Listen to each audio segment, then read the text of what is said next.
আপনাকেও একটা কনসেপ্ট থেকে বাইরে হইব, ঠিক আছে?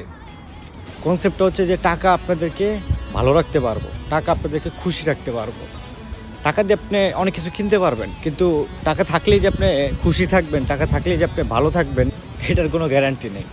কারণ আপনারা দেখবেন কোটিপতি, অনেক টাকার মালিক, অনেক, মানে টাকা কই ব্যয় করবো ওইটা খুঁজে পায় না, এত টাকা।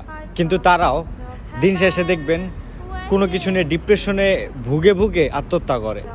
অনেক নিউজে আছে, দেখবেন যে তারা কেউ সুইসাইড করে, কেউ ডিপ্রেশনে পাগল হয়ে যায়। তো টাকা না সুখ দিতে পারে, তাহলে তারা আত্মহত্যা কেন করে?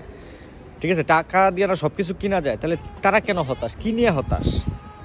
সো এই কনসেপ্ট থেকে বাইরে হন যে টাকা আপনাকে সুখ দিতে পারবে, খুশি করতে পারবে, এটা এটা একটা মিসকনসেপ্ট, ঠিক আছে? টাকা কামান, অনেক টাকা লাগবে জীবনে, টাকা পাওয়ারফুল, অনেক পাওয়ারফুল, টাকার পাওয়ারের শেষ নাই, কিন্তু টাকাই আপনাকে যে সুখ দিবে এটা কোনো গ্যারান্টি নেই। ওকে।